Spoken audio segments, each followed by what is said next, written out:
Assalamu alaikum to all of you. A very warm welcome again to the pre-FSC online lectures. My name is Dr. Danial and आप लोग उम्मीद करता हूँ कि regularly मेरे lectures सुन भी रहे होंगे बायो के हवाले से और अपनी नॉलेज को इन्हेंस भी कर रहे होंगे। लास्ट लेक्चर में हम लोगों ने लिपिड्स का टॉपिक शुरू किया था। उसी टॉपिक को आगे बढ़ाते हुए उसमें बहुत सारे MCQs और बहुत सारी चीज़ें डिटेल में टेकअप करेंगे। देखिए ज़रा इधर, सबसे पहले इसको रिवाइज करते हैं एक दफ़ा। Lipids heterogeneous group of compound है। What does that mean heterogeneous? इसका मतलब है कि इसमें मल्टीपल चीज़ें शामिल है। लिपिड्स वाटर में इनसॉल्युबल होते हैं, ऑर्गेनिक सॉल्वेंट्स में सॉल्युबल होते हैं, हाइड्रोफोबिक होते हैं, इसका मतलब वाटर हेटर्स हैं, मेन कंपोनेंट्स हैं सेल मेम्ब्रेन के, इनसॉल्युबल होते हैं। देन एनर्जी अगर वैल्यू चेक करें तो 1 ग्राम अगर लिपिड होगा तो वो डबल एनर्जी देगा एज़ कम्पेयर टू कार्बोहाइड्रेट्स। तो तकरीबन 9 kilo calories of energy release करते हैं। Carbon hydrogen bond double energy देते हैं, इंसुलेटिव मटेरियल से बने होते हैं। इसके अलावा देखें वाटर प्रूफ मटेरियल है। वैक्सेस जो हैं वो एक्सोस्केलेटन ऑफ इंसेक्ट्स को बनाती हैं और मैंने बताया अभी कि एक्सोस्केलेटन क्या होता है कि बेसिकली एक आउटर कवरिंग को एक्सोस्केलेटन बोलते हैं। इसके अलावा प्लांट्स में देखें तो क्यूटिन या क्यूटिकल भी शामिल है जो एक प्रोटेक्टिव लेयर की फॉर्म में यहाँ पे मौजूद होता है। अब हम बढ़ते हैं आगे और शुरू करते हैं लिपिड्स की क्लासिफिकेशन के अंदर। मेन एक जो टॉपिक है एसाइल ग्लिसरोल्स। तो ये बहुत ज़्यादा बोर्ड में पूछा जाता है कि एसाइल ग्लिसरोल या ट्राइग्लिसराइड या न्यूट्रल लिपिड्स को एक्सप्लेन करें। इस तरह भी सवाल आया, right a note on triglycerides, classify the lipids on it's basis, यानी कि फैटी एसिड्स को क्लासीफाई करें उसकी बेसिस के ऊपर। तो बेटे एक एक करके इसको टेकअप करेंगे और इसको बड़े आराम से करेंगे। कोशिश कीजिए कि इसको मैक्सिमम आप गेन करें। यहाँ पे एसाइल ग्लिसरोल्स या ट्राइग्लिसराइड या न्यूट्रल लिपिड, ठीक है। ये आपके पास है एसाइल ग्लिसरोल या ट्राइग्लिसराइड या न्यूट्रल लिपिड। तो पहले तो तीनों नाम याद कर लें, एक ही चीज़ के 3 नाम है यहाँ पे। अच्छा, अब इसकी कंपोजिशन के ऊपर आ जाते हैं। तो अगर कंपोजिशन वाइज देखें तो इसके अंदर 2 चीज़ें जो इसको बना रही हैं, एक का नाम है ग्लिसरोल और दूसरे का नाम है फैटी एसिड। तो अभी हम एक एक करके टेकअप करते हैं कि ये ग्लिसरोल और फैटी एसिड इनको मिलकर किस वे में और किस अंदाज में यहाँ पे एक्सप्रेस कर रहे हैं। अच्छा, ये जो ग्लिसरोल है या ये जो फैटी एसिड है, जो इसके मेन कंपोनेंट्स हैं, इसकी बेस के ऊपर इसको डिफ़ाइन किया गया है। इसकी डेफिनेशन क्या है? They are regarded as esters. किसके? फैटी एसिड्स के प्लस अल्कोहल के, ठीक है। तो ये एस्टर्स के तौर पे एक्ट करते हैं। केमिस्ट्री में आप लोगों ने बहुत पढ़ा होगा। और एस्टर बनता किस तरह है? जब भी एक अल्कोहल और एसिड रिएक्ट करता है केमिस्ट्री वाइज तो जो बनता है वो एक एस्टर है, अल्कोहल और एसिड।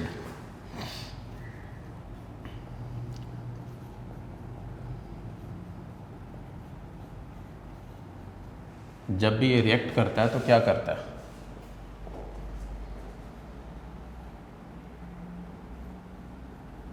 एक एस्टर बना देता है, ठीक है बेटे। ये याद रखिएगा कि ये आपके पास एस्टर फॉर्मेशन है और इस एस्टर के साथ यहाँ पे वाटर भी रिलीज़ हो रहा है। और इसका मतलब जब भी वाटर रिलीज़ होगा तो रिएक्शन का नाम क्या होगा? डिहाइड्रेशन सिंथेसिस, जो इसको मुस्तकिल यहाँ पे लेके चलेगा और इसको करेगा। अगर गौर करें तो देखें यहाँ पे बेसिकली जो एलिमिनेट हुआ है, जिसको आपको चाहिए कि आप मार्क कर दें, ये वाला, ये है डिहाइड्रेशन सिंथेसिस। मैं कार्बोहाइड्रेट्स के अंदर भी अपने बच्चों को बताता आया हूँ, तो यहाँ पे बता रहा हूँ, the reaction involving the removal of water molecule is known as dehydration synthesis. अच्छा, जब भी ये वाटर मॉलिक्यूल यहाँ से रिमूव होता है, जो रिमेनिंग बनता है वो आपके पास क्या होता है? एस्टर।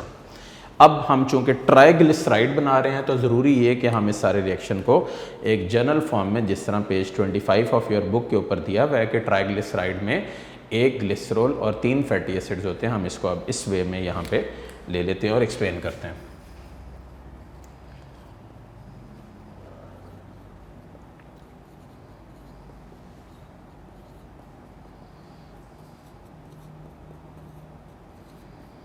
ये आपके पास हैं जी बेटे 3 फैटी एसिड्स। अब देखें फैटी एसिड्स में यहाँ पे जो R है, ये R केमिस्ट्री वाइज है, आपने पढ़ा होगा। ये R बेसिकली यहाँ पे अल्काइल ग्रुप को रिप्रेजेंट कर रहा है, और ये अल्काइल ग्रुप में आप यहाँ पे कुछ भी एडअप करवा सकते हैं।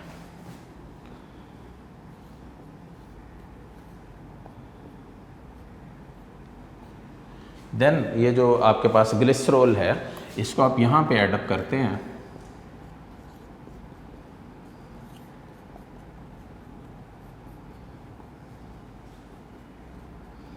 जब आप इसको यहाँ पे एडअप करते हैं तो as a result of that क्या होता है कि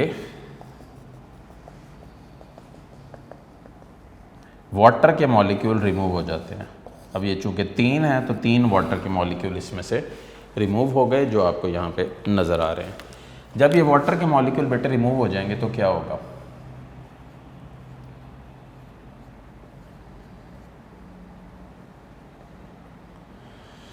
ज़रा गौर करिए कि ये जब वाटर निकला तो यहाँ पे सिंपली O रह गया और इसके आगे CH वाला यहाँ पे लग गया। इसके बाद फिर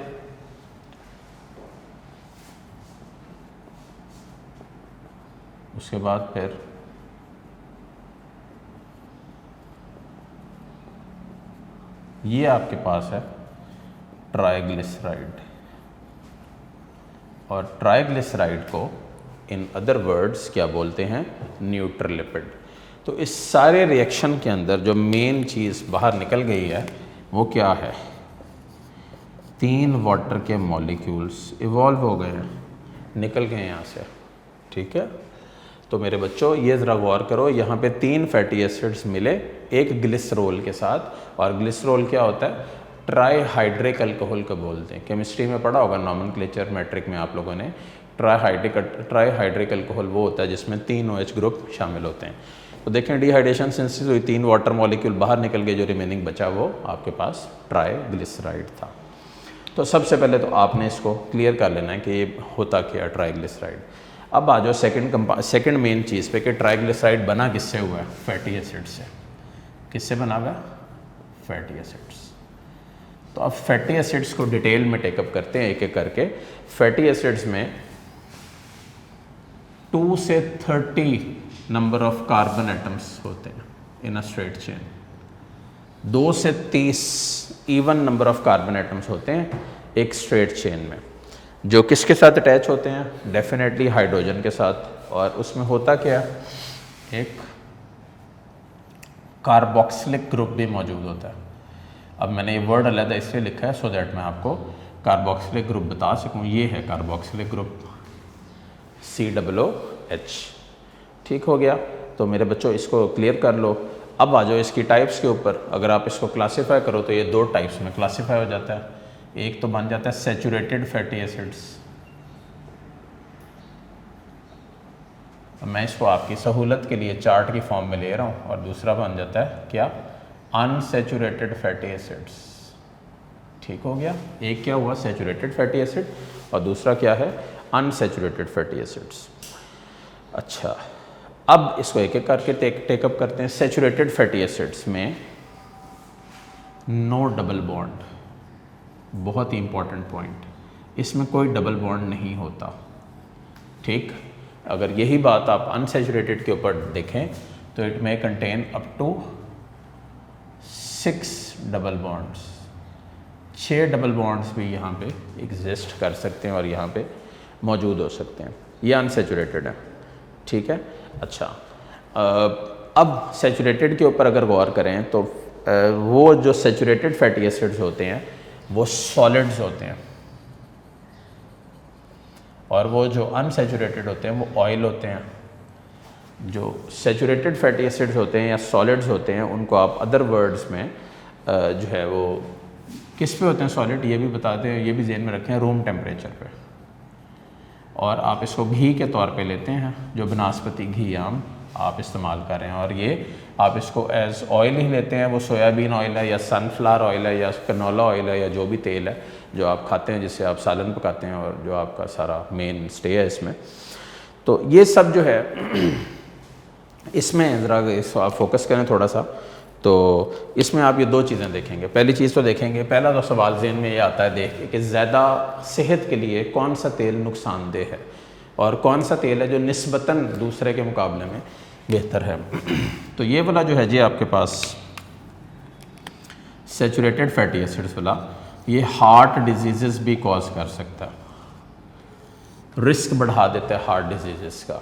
बट ये जो है ये कंसिडरेबली उससे बेहतर है। मैंने वर्ड यूज़ किया कंसिडरेबली, इसका मतलब है निस्बतन उससे इम्प्रूव्ड है। ठीक है, तो सबसे पहले तो मेरे बच्चों आप सब ने ये पॉइंट्स गो थ्रू करने हैं। ये पॉइंट्स आपके पास हैं। कौन कौन से पॉइंट्स हैं? डबल बॉन्ड वाला मेन पॉइंट होगा, फिर सॉलिड है, फिर ऑयल है, फिर इस तरह घी और ऑयल है, फिर हार्ट डिजीज़ हैं और ये कंसिडरेबली यहाँ पे बेहतर फॉर्म में एग्जिस्ट कर रहे हैं। तो अगर आप सैचुरेटेड फैटी एसिड देखें तो ये एसिटिक एसिड है CH3COOH। ये देखें इसमें कोई डबल बॉन्ड नहीं है, तो ये सैचुरेटेड फैटी एसिड है। लेकिन अगर आप इसी तरह एक अनसैचुरेटेड फैटी एसिड देखें जैसे ऑलिक एसिड, तो ऑलिक एसिड में कार्बन नंबर 9 और कार्बन नंबर 10 के दरमियान में एक डबल बॉन्ड या अनसैचुरेशन मौजूद है और टोटल ऑलिक एसिड आप समझते हो कि कितने कार्बन्स के ऊपर होता है? 18 कार्बन्स पे, C18। तो दोनों पॉइंट्स ध्यान में रखो। पहली चीज़ ये एसिडिक एसिड है, कितने कार्बन? 2 कार्बन वाला है, कोई डबल बॉन्ड मौजूद नहीं है। लेकिन अगर यही बात ऑलिक एसिड के ऊपर लो तो ऑलिक एसिड कितने कार्बन वाला है? 18 कार्बन वाला है। तो डबल बॉन्ड कहाँ पे है? C9, कार्बन नंबर 9 और 10 के दरमियान में, इसलिए ये अनसैचुरेटेड फैटी एसिड है।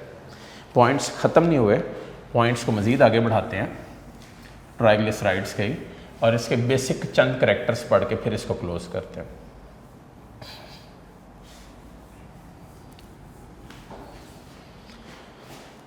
देखें इसके जो मेन करैक्टर्स हैं उनको एक एक करके फिर आप टेकअप करते हैं और फिर सुकून से इसको देखते हैं कि आपने इसमें क्या पढ़ा और क्या इम्प्रूवमेंट है आपको इसमें और किस तरह आपने इसको बेहतर किया। एनिमल्स में फैटी एसिड्स स्ट्रेट चेन है, ठीक है, स्ट्रेट चेन की फॉर्म में एनिमल्स के अंदर ये फैटी एसिड्स मौजूद हैं। लेकिन अगर यही बात आप प्लांट्स में अंदर यूज़ करो तो प्लांट्स में ये फैटी एसिड्स ब्रांच्ड या रिंग है, ठीक है, रिंग फॉर्म में, यानी कि बेंजीन रिंग की फॉर्म में एग्जिस्ट कर सकते हैं या ब्रांचिंग की फॉर्म में भी एग्जिस्ट कर सकते हैं। ठीक हो गया। अच्छा, अब क्या ये वाटर में सॉल्युबल होंगे? बताइए। The answer is no. तो solubility increases with increase in number of carbon atoms.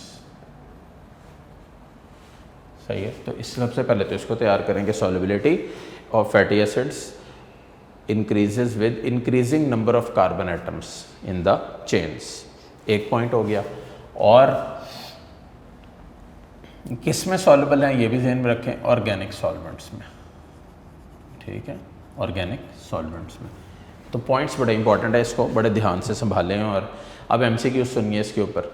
Which of the following is more soluble in organic solvent? ठीक है, इसमें 2-3 एग्जांपल्स थी। एक तो एग्जांपल है एसिटिक एसिड की। एसिटिक एसिड कितने कार्बन? C2, ठीक है, ये। फिर एक एग्जांपल है ब्यूटायरिक एसिड की, कितने कार्बन? C4। फिर एक एग्जांपल है पाल्मेटिक एसिड की, ये भी सैचुरेटेड ही है और इसकी क्या है? C16। अब मुझे ये बताना है आप लोगों ने, ये बोर्ड का MCQ है, ये इवन एंटी टेस्ट के अंदर आपको आज से 2 साल बाद पूछा जा सकता है कि किसकी सॉल्युबिलिटी ज़्यादा है और किसकी सॉल्युबिलिटी कम है। अब बताएं इसका answer. Palmitic acid is much more soluble in organic solvent than butyric acid. तो ये पाल्मेटिक एसिड वाला यहाँ पे ज़्यादा हो रहा है और वो बेसिकली कम हो रहा है। अब अगला point, melting point of palmitic acid कितना है?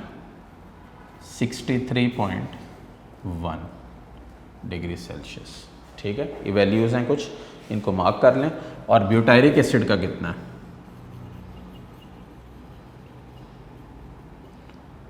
-4 degree Celsius, sorry -8 degree Celsius. अब मुझे ये सिर्फ बताना है मेरे बच्चों ने कि जो मेल्टिंग पॉइंट्स हैं वो increasing number of carbon atom से बढ़ रहे हैं या कम हो रहे हैं। ये पाल्मिटिक एसिड है, इसके अंदर कितने कार्बन है C16, तो कितना है आपके पास 63.1 डिग्री सेल्सियस। ये ब्यूटायरिक एसिड है, कितने कार्बन है आपके पास 4, तो वैल्यू कितनी है -8 डिग्री सेल्सियस। ठीक हो गया।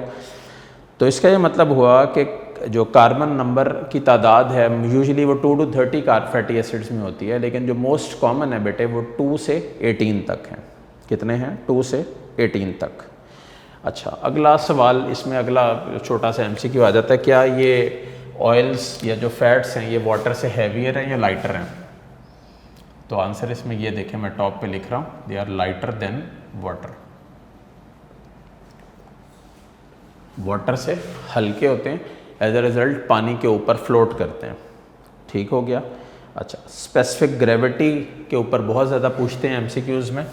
जो लिपिड्स हैं उनकी स्पेसिफिक ग्रेविटी होती है 0.8। अब यहाँ पे यूनिट नहीं यूज़ हुआ हुआ, तो ऐसा आपको भी कोई इशू नहीं यूनिट का। 0.8 इसकी स्पेसिफिक ग्रेविटी यहाँ पे मौजूद होती है। अच्छा, देन क्या ये क्रिस्टलाइज हो सकते हैं या नहीं हो सकते? तो they are not crystallized but some can be crystallized under specific conditions. अब क्रिस्टलाइजेशन क्या होती है? क्रिस्टलाइजेशन से मुराद है क्रिस्टल्स का बनना। तो क्या है कि ये क्रिस्टलाइज हो भी सकते हैं और नहीं भी हो सकते। ये बेटे आपके पास बोर्ड का लॉन्ग क्वेश्चन है। क्या है लॉन्ग क्वेश्चन? फिर बता दूं। लॉन्ग क्वेश्चन के मुताबिक आपके पास फैटी एसिड्स, उसकी टाइप्स हैं, फिर उसके मेन पॉइंट्स हैं। तो एक दफ़ा इस सारे को गो थ्रू कर लेते हैं, फिर आगे बढ़ते हैं। फैटी एसिड्स में 2 से 30 कार्बन एटम होते हैं। ये देखें, यहाँ से शुरू करें, 2 to 30 कार्बन एटम्स। लेकिन इसमें जो कॉमन स्लॉट है वो भी आपको बता दिया मैंने, 2 to 18 कार्बन एटम्स। 2 से 18 कार्बन एटम्स यहाँ पे मौजूद होते हैं। एग्जाम्पल इसकी फैटी एसिड्स की क्या है? कार्बोक्सिलिक एसिड, जो COOH ग्रुप यहाँ पे मौजूद है। अब टाइप्स के ऊपर आ जाएं, सैचुरेटेड फैटी एसिड और अनसैचुरेटेड फैटी एसिड में। सैचुरेटेड में क्या है? There is no double bond. Unsaturated में क्या है? Up to 6 double bonds. Saturated solids हैं रूम टेम्परेचर के ऊपर, अनसैचुरेटेड ऑयल्स हैं। सैचुरेटेड की मैंने आपको बताया, उर्फ़ आम में इसको घी बोलते हैं, बनस्पति घी। और ऑयल्स का मैंने आपको बताया कि सोयाबीन ऑयल, कनोला ऑयल या जो भी तेल है आप उसके वर्डिंग इस्तेमाल कर सकते हैं। Saturated fatty acids heart disease cause कर सकते हैं, और अनसैचुरेटेड जो हैं वो बहुत ज़्यादा बेहतर होते हैं as compare to the saturated ones. अच्छा, नेक्स्ट पॉइंट इसमें क्या है कि सैचुरेटेड फैटी एसिड्स की कॉमन एग्जांपल है एसिटिक एसिड, सिरका CH3COOH। और जो अनसैचुरेटेड फैटी एसिड है उसकी क्या है? Oleic acid C18। इसका टोटल नंबर ऑफ कार्बन है इसके अंदर। और अगर कोई आपसे पूछ ले कि इसमें अनसैचुरेशन कहाँ पे है, तो वो C9 और C10 के दरमियान में। C9 और C10 क्या होगा बेटे? कार्बन नंबर 9 और 10 के दरमियान में। इसका मतलब अगर कोई वैसे पूछ ले तो ये नॉलेज के लिए बता रहा हूँ, ये मोनो अनसैचुरेटेड फैटी एसिड है। आपकी किताब में डाई अनसैचुरेटेड, बाई और ट्राई और इस तरह की कोई वर्डिंग यूज़ नहीं हुई हुई। अब आ जाएं इन वाले मेन पॉइंट्स के ऊपर। एनिमल्स में फैटी एसिड्स जो हैं वो स्ट्रेट चेन की फॉर्म में एग्जिस्ट करते हैं। प्लांट्स में फैटी एसिड्स जो हैं वो ब्रांच्ड या रिंग फॉर्म में एग्जिस्ट करते हैं। एक बहुत इंपॉर्टेंट पॉइंट जो बहुत ज़्यादा बोर्ड में MCQs में पूछा जाता है वो इसकी सॉल्युबिलिटी है। तो ये वाटर सॉल्युबल तो नहीं हो सकते, सीधी सी बात है। तो इसका मतलब ये सॉल्युबल किस में है? ऑर्गेनिक सॉल्वेंट्स के अंदर। इनकी जो सॉल्युबिलिटी है वो बढ़ती है with increase in the number of carbon atoms. Example इसमें क्या है? Acetic acid C2, butyric acid C4, palmitic acid C16। अब मेल्टिंग पॉइंट है पाल्मिटिक एसिड का 63.1, ब्यूटायरिक एसिड का -8 डिग्री सेल्सियस। ये जो बेटे आपको 63.1 और ये जो -8 नज़र आ रहे हैं, ये वो वैल्यूज़ हैं बेसिकली जो ये शो कर रही हैं कि जैसे नंबर ऑफ़ कार्बन एटम्स बढ़ते हैं वैसे ही मेल्टिंग पॉइंट भी बढ़ता है और वैसे ही सॉल्युबिलिटी भी इंक्रीज़ करती है। अब बताएं, अगर बोर्ड में MCQ आ जाए, इन तीनों को कंपेयर किया और वो पूछा इन तीनों में से ज़्यादा सॉल्युबल कौन है, तो कौन होगा ज़्यादा सॉल्युबल? तो आंसर क्या होगा इसमें? पाल्मिटिक एसिड इसका मोस्ट कॉमन आंसर होगा जिसको आप यहाँ पे टेकअप कर रहे हो। ठीक हो गया। और क्रिस्टलाइजेशन इसका लास्ट पॉइंट होगा। ये क्रिस्टलाइज यूजुअली नहीं होते बट स्पेसिफिक कंडीशंस के अंदर, लैब के अंदर इनको क्रिस्टल्स के अंदर कन्वर्ट किया जा सकता है। अब आगे बढ़ते हैं और कुछ मज़ीद छोटी छोटी चीज़ों के ऊपर पहुँचते हैं। एक कॉमन शॉर्ट क्वेश्चन है बोर्ड में, right a note on waxes. तो इस सवाल के ऊपर बहुत सारी जो मज़ीद चीज़ें हैं वो यहाँ पे एक्सप्लेन होती हैं, साथ इसमें एमसीक्यूज़ बहुत सारे आ जाते हैं। Waxes short. अब मुझे सबसे पहले बताएं कि ये वैक्सेस हैं क्या। वैक्सेस प्रोटेक्टिव कोटिंग्स के फॉर्म में आता है फ्रूट और लीव्स के ऊपर। प्रोटेक्टिव कोटिंग, ठीक है, के तौर पे एक्ट करता है। किस पे? फ्रूट प्लस लीव्स के ऊपर, ठीक है, फ्रूट और लीव्स के ऊपर प्रोटेक्टिव कोट के तौर पे ये बनता है और यहाँ पे मौजूद होता है। फिर नेक्स्ट आपके पास क्या होगा कि कुछ इंसेक्ट्स हैं वो वैक्स को सिक्रीट करते हैं। इंसेक्ट्स वैक्स को सिक्रीट करते हैं, फिर वो वैक्स किस अंदाज में इस्तेमाल होती है ज़रा गौर करें। हनी बीज क्या सिक्रीट करते हैं? वैक्स सिक्रीट करते हैं। वही वैक्स जो है वो बाद में फिर इस्तेमाल होता है, ठीक हो गया। अच्छा, वैक्सेस होते क्या हैं? मिक्सचर्स हैं लॉन्ग चेन अल्केन्स के, ठीक है। इसमें ना मुख्तलिफ चीज़ें जो एक एक करके टेकअप करते हैं। मिक्सचर है किसका? लॉन्ग चेन अल्केन, C25 से C35, और यहाँ पे आपके पास है odd number of carbon atoms, ठीक है।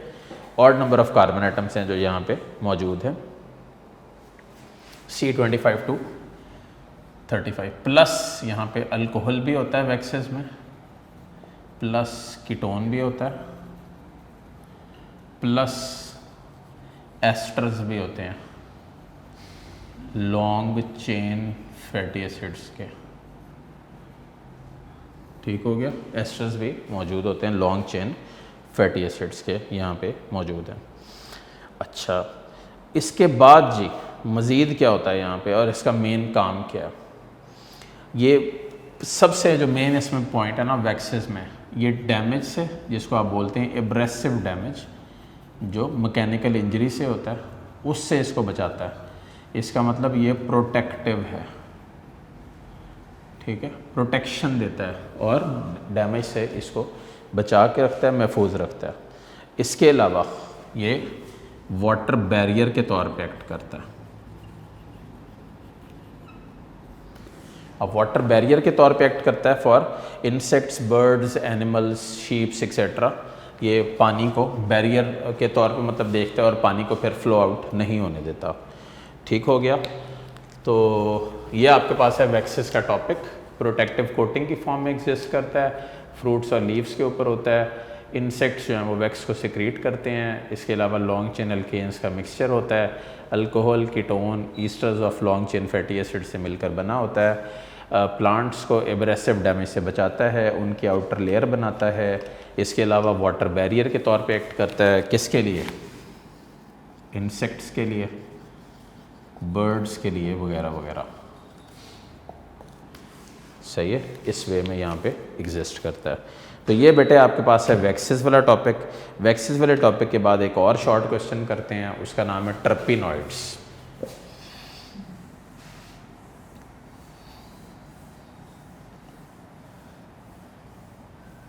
ये जो शॉर्ट क्वेश्चंस मैं आपको करवा रहा हूँ ये बोर्ड में आते होते हैं। ये पॉइंट्स जो मैंने यहाँ पे बनवाए हैं उनकी स्पेसिफिक रीज़न सिर्फ इतनी है कि आपको पॉइंट वाइज बेटा पता हो कि कौन सा पॉइंट किस अंदाज में यहाँ पे आपने एक्सप्लेन करना है और कैसा वो आपको नज़र आना चाहिए, ठीक है। तो इसको बड़ा क्लियरली गो थ्रू करें और इसको समझें भी और दिमाग में महफूज भी करें। अब आ जाएँ टर्पिनॉइड्स के ऊपर।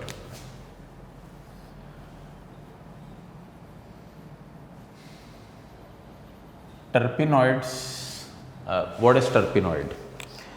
They are a very large and important group of compounds made up of simple repeating units. और terpenoids का जो repeating unit है वो क्या है? Isoprenoid. Isoprenoid unit क्या होता है? C5H8, ठीक है, C5H8। तो ये आइसोप्रीनॉइड यूनिट हैं जिससे ये टर्पिनॉइड मिलकर बने हुए हैं। अब बड़ा ही कॉमन पूछा जाता है कि which of the following is the result of condensation product of terpenoids. वो कौन सी चीज़ें हैं जो टर्पिनॉइड के सब यूनिट्स की कंडेंसेशन की वजह से यहाँ पे बन जाती हैं और फिर एज सच मौजूद भी रहती हैं।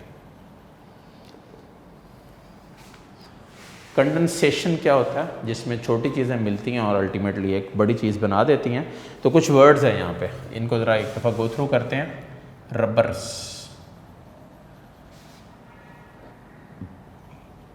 कैरोटीनॉइड्स, स्टीरॉइड्स, टर्पिनॉइड्स या टर्पीन्स बेसिकली। ठीक, अच्छा, अब हम एक एक करके इसको टेकअप करते हैं। थोड़ा सा आपकी नॉलेज में बेटे बढ़ाता हूँ इसको। टर्पीन्स है ये। अच्छा, सबसे पहले आप आ जाएं रबड़ के ऊपर। जो रबर है वो एक सिंथेटिक मटेरियल है, उसके कमर्शियल यूजेस हैं, मल्टीपल चीज़ों को बनाने के लिए इस्तेमाल होती है। सेकंड पे आ जाएं कैरोटीनॉइड्स पे। कैरोटीनॉइड्स की कॉमन जो मेन क्लास ऑफ कंपाउंड है या जो मेन फॉर्म है जिसमें वो एग्जिस्ट करता है वो करता है, अगर ह्यूमंस में देखें तो बीटा कैरोटीन। बीटा कैरोटीन जो है वो कैरेट्स में मौजूद होता है, कैरेट्स में, और ये आइज़ के लिए बेस्ट है। क्यों भला? आइज़ के अंदर हमारी रेटिनोइक एसिड होता है जो अगेन इन चीज़ों का मिक्सचर है, यानी कि फैट सॉल्युबल वाइटामिन्स। अगर वाइटामिन्स को देखें तो नॉलेज यहाँ पे भी इन्हेंस करें। वाइटामिन्स ऑर्गेनिक कंपाउंड्स हैं जो बॉडी के लिए ज़रूरी हैं। वाइटामिन्स को दो कैटेगरीज़ के अंदर क्लासीफाई किया जाता है। एक होते हैं वाटर सॉल्युबल, उसमें बी और सी आ जाता है, यानी कि बी से मुराद है B1, B2, B6, B3, B12, और जो वाइटामिन सी है वो भी अगेन वाटर सॉल्युबल और इस फॉर्म में एग्जिस्ट करता है। इस तरह ही फैट सॉल्युबल वाइटामिन्स हैं जिसमें A, D, E और K, ये चार यहाँ पे मौजूद है। अच्छा, ये आपके पास हो गया रबर का। कैरोटीनॉइड्स क्या होते हैं? अगेन कैरोटीनॉइड्स और टर्पीन्स दोनों सेम क्लास ऑफ मटेरियल्स हैं, जो सिंथेटिक मटेरियल्स हैं, जो बेसिकली इस्तेमाल होते हैं मल्टीपल सिंथेटिक प्रोडक्ट्स को बनाने के लिए, जो मुख्तलिफ लैब्स में इस तरह इस अंदाज में बनाए जाते हैं। फिर आपके पास है स्टीरॉइड्स। स्टीरॉइड्स क्या है? स्टीरॉइड्स वो सब्सटेंसेस हैं जो बेसिकली लाइफ सेविंग ड्रग्स की फॉर्म में एग्जिस्ट करती हैं। स्टीरॉइड्स के साथ एक वर्ड बड़ा इंपॉर्टेंट है जो सब बच्चों को आना चाहिए, वो वर्ड है कोलेस्ट्रोल। कोलेस्ट्रोल अगर देखें, थोड़ा सा आपकी नॉलेज में इन्हांस करूं इसको,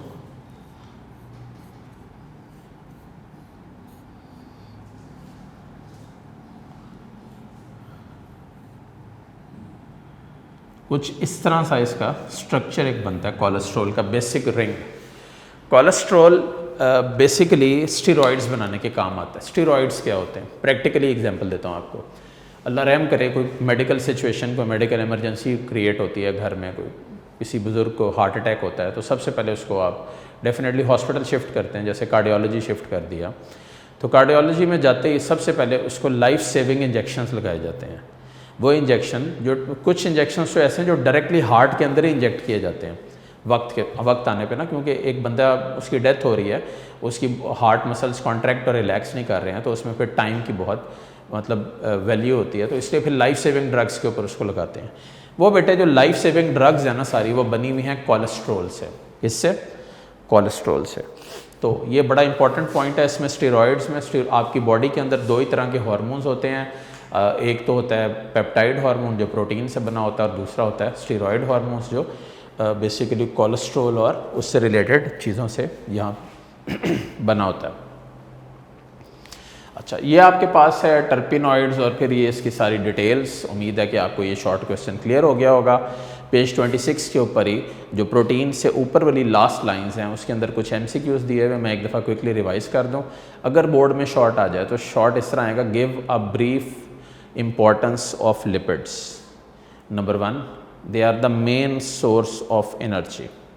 Number 2, they play important role in structure of membranes of cell and organelles found in the cell. क्यों जी organelles के साथ क्यों? क्योंकि डेफिनेटली ऑर्गेनेल सब सेलुलर स्ट्रक्चर है, अगर उनके ऊपर भी मेम्ब्रेन होगा लिपोप्रोटीन्स का तो तभी तो वो विजिबल होंगी, नहीं तो वो विजिबल ही नहीं होंगी, माइक्रोस्कोप में आपको नज़र ही नहीं आएंगी। ये सारे पॉइंट्स मैं आपको पहले पढ़ा चुका हूँ जो समरी की फॉर्म में यहाँ पर किताब से पढ़ के सुना रहा हूँ।